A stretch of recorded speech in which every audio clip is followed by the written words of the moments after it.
Today on DC News Now, weather hits the 80s today, but rain could be on the horizon. Meteorologist Eamon Matson is tracking the forecast. 2 separate shootings and 1 man dead. How police are searching for the suspects. Do you need tax filing help? We've got you covered with last-minute tips and assistance. You'd be able to walk into a place and then know within 15 minutes. Also, a look at a game-changing new way of testing for COVID, making life safer for everyone. Circulator bus cut is sparking commuter concerns. What we're learning about the impact. You're watching the station covering all of the DMV. This is DC News Now. And good afternoon, and thank you for joining us for the news at noon. I'm Mark Hall. Developing now, a major carbon monoxide leak in Beltsville. Prince George's County Fire and EMS are evaluating 18 residents and 10 staff members at the Hillhaven Senior Care Facility. DC News Now's Randy Bass is there this afternoon with the latest. Randy, what do we know so far? Yeah, Mark, right now we know those 2 people who were taken to the hospital with non-life-threatening injuries, they are expected to be okay. In all, though, about 18 people who live here as residents at the Hillhaven Center, along with 10 more staff members, were all evaluated by fire and EMS crews who got here on the scene this morning. Several fire engines and ambulances still on scene when we got here about 45 minutes ago. Most of them have since cleared out, and Powder Mill Road is back open to traffic again. Prince George's County Fire and EMS crews say that carbon monoxide leak was first reported right around 9:30 this morning.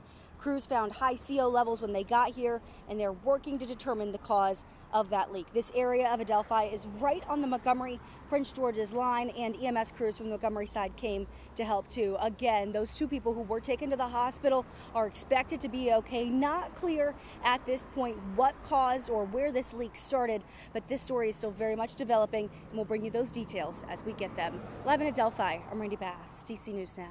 All right, Randy, thank you. Virginia couple providing an update on their children who were sent to the hospital after a house fire last week. According to the video posted on Facebook, both children have died after their parents said they did not show any signs of responsiveness over the weekend. The boys, William and Zach, were pulled from their burning home in Clifton last Wednesday. The family's church community gathered for a prayer vigil last week. The family released a statement on social media saying, quote, "Our heart aches because we want them here, but we have a strong hope knowing them that we will see them again." DC News Now's Leonard N. Fleming will have more coming up at 4 p.m. All right, meteorologist Damon Matson joins us once again. Damon, first of all, happy Monday.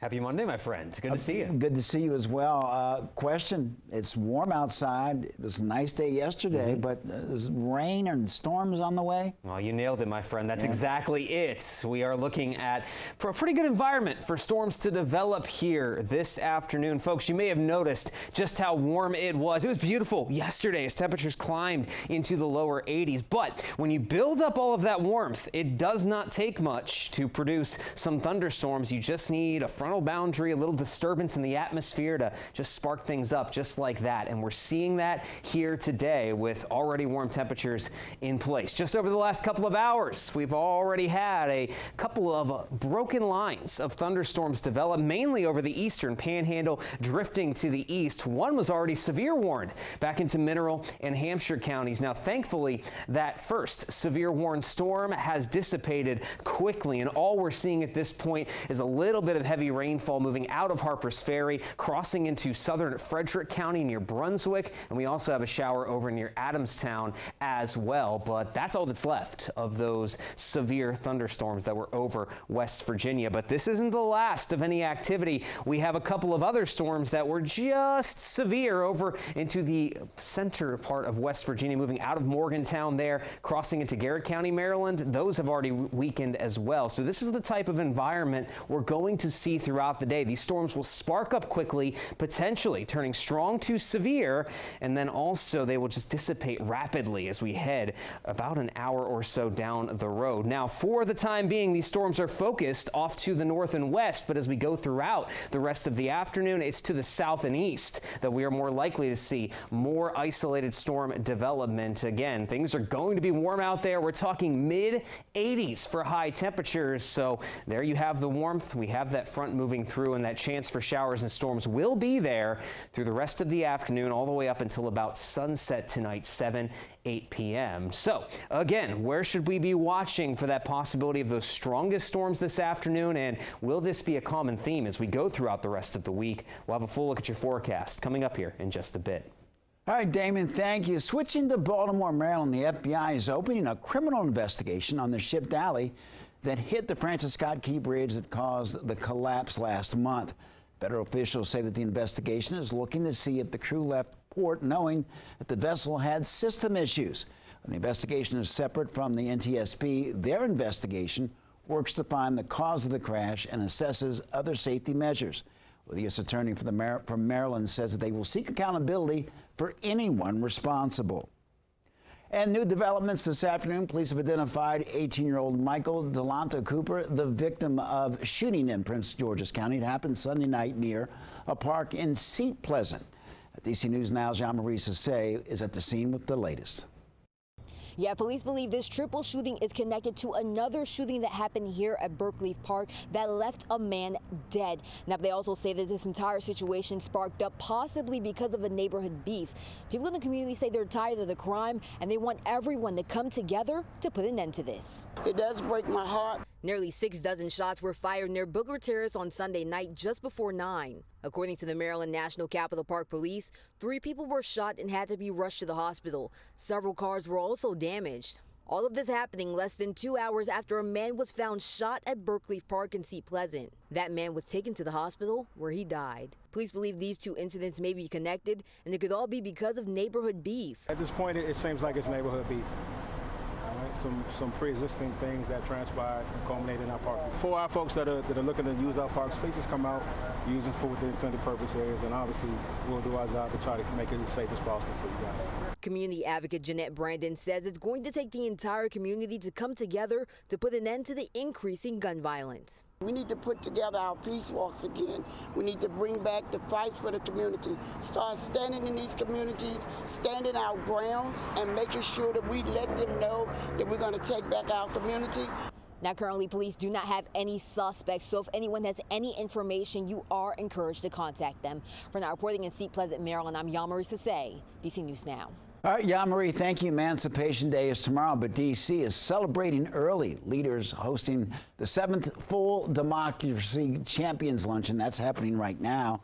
The theme is Defending Our Vote, and it celebrates the abolishment of slavery in the district more than 160 years ago. The event is supposed to motivate action towards voting rights and statehood in the district. Well, it's about that time. It's tax day today. It's the deadline, and we're stretching your dollar this afternoon. Weekend anchor Ben Dennis has what you need to know if you haven't filed yet. And their time is certainly ticking to file your personal income taxes for what you made last year. Meantime, several local opportunities are still offering assistance for people on a budget and on a deadline. Getting some help to file can go a long way, no doubt. Counseling, often free for those that qualify. Organizations like the United Way, AARP, they offer resources to file for free. Generally, for free financial advice, your bank can offer some help, and counselors from the U.S. Department of Housing and Urban Development, too. File for free. The IRS has the Volunteer Income Tax Assistance outlet, and find a location near you with that link, irs.treasury.gov/free tax prep. Experts say if you're having trouble filing or just have a few questions, they recommend that you speak with an accountant or CPA to make sure that everything is in order. And if you think you are unable to make the deadline, one expert says that there is also an opportunity to request an extension to file. Here are some credits to claim on top of certain incomes if you are a parent or caretaker. If you paid for college, put money into a retirement account, plus certain clean vehicle and clean home energy investments, and buying health insurance within the marketplace. Now, refunds can be expected within 3 weeks when you file a return digitally, and that quicker process when you opt for direct deposit as opposed to filing by mail. Ben Dennis, DC News Now. All right, Ben, thank you. And an IRS audit is something that no one ever wants to go through. ARP has some advice on how to avoid a few red flags on your tax return. Well, making too much money, millionaires have a greater chance of being audited. Failure to report taxable income. It's almost guaranteed you'll hear from the IRS if you don't report all of your taxable income. Math errors, intentional or not, math errors can cause your return to be flagged, claiming credits you don't qualify for, and they can be used to obtain fraudulent tax refunds and receiving or selling cryptocurrency. IRS data suggests that the non-compliance rate for reporting income from trading digital assets like crypto and NFTs could be as high as 75%. Well, today is also the deadline, the first deadline for estimated tax payments or quarterly tax payments, and people who need to pay quarterly are self-employed representatives or a direct or in sales company, and people who have several jobs that don't withhold taxes. Now, the other deadlines are June 15th, September 15th, and January 15th. Quarterly taxes can be paid by filing special 1040 forms or online through the IRS website. And with the tax period ending today, several major companies are offering discounts. You could kick your morning off, or at least your afternoon off and early evening, at discounted donuts. And if you buy a dozen donuts at Krispy Kreme, today a second dozen will only cost you your sales tax. Grubhub offers deals as well. They're giving customers a $15 discount on orders over $25 today. Other companies offering deals include Potbelly, White Castle, Arby's, TGI Fridays, and Dave & Buster's.